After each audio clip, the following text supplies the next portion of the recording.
मुख्यमंत्री आणि त्यांचे प्लस डेप्युटी यांच्याकडे गेलेला आहे.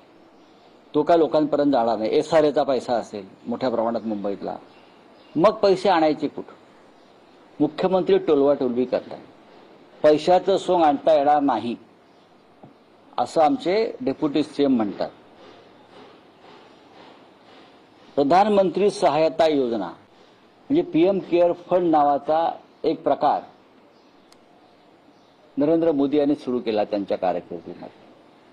जेव्हा संकट येईल, आपत्ती येईल, अनेक कोणत्याही प्रकारची नैसर्गिक, वैद्यकीय, अशा वेळेला या फंडातून मदत मोठ्या प्रमाणात करता येईल म्हणून प्रधानमंत्री कार्यालयाचा वापर करून, अद्याप स्पष्ट झालेलं नाही की हा PM केअर फंड सरकारी आहे की खाजगी आहे, पण त्याच्यामध्ये जी रक्कम आहे ती भारताच्या देशाच्या बजेटपेक्षा मोठी असावी असं लोकांचं म्हणणं आहे.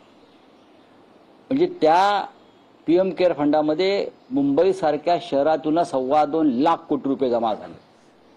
म्हणजे सन फार्मा, टाटा वगैरे वगैरे ज्या कंपन्या आहेत, मोठ्या मोठ्या शेअर बाजार, त्यातूनच लाखो कोटी रुपये त्यांना देण्यात आले. तर आमची मागणी आहे, माननीय उद्धव साहेबांची मागणी आहे की PM केअर फंडातून त्या पैशाचा वापर करून महाराष्ट्रातील शेतकऱ्यांना कर्जमुक्त करावं.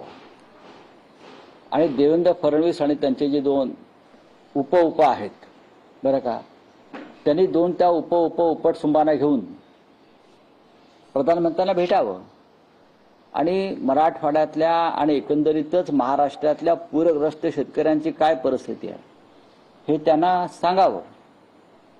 मला भीती वाटते की आम्ही जेव्हा काल फिरलो तर लोकांच्या डोळ्यात अंगार आणि संताप होता. लोक कदाचित सरकारला गावात येऊ देणार नाहीत म्हणून हे सगळे लोक बाहेरच्या बाहेर पळून गेले. एका गावात आम्ही गेलो, तिथे सगळ्यात अधिक नुकसान झालं बरं, धाराशिवमधलं. आणि तिथे शिवसैनिकांची मदत पोहोचली, सरकारची मदत नाही, तिकडल्या आमदारांची मदत नाही. आम्ही विचारलं इथे आमदार कोण आहेत, तर लोक संतापाने म्हणाले इथे तानाजी सावंत नावाचे आमदार आहेत.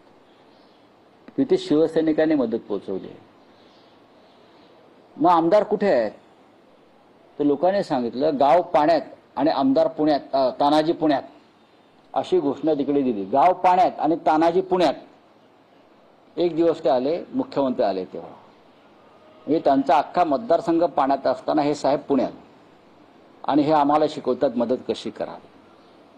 ही अशी परिस्थिती आहे. तेव्हा हेक्टरी 50,000 रुपये आणि PM केअर फंडाच्या मदतीनं शेतकऱ्यांना कर्जमुक्ती द्यावी ही मागणी शिवसेना पक्षप्रमुखांची आहे, शिवसेनेची आहे.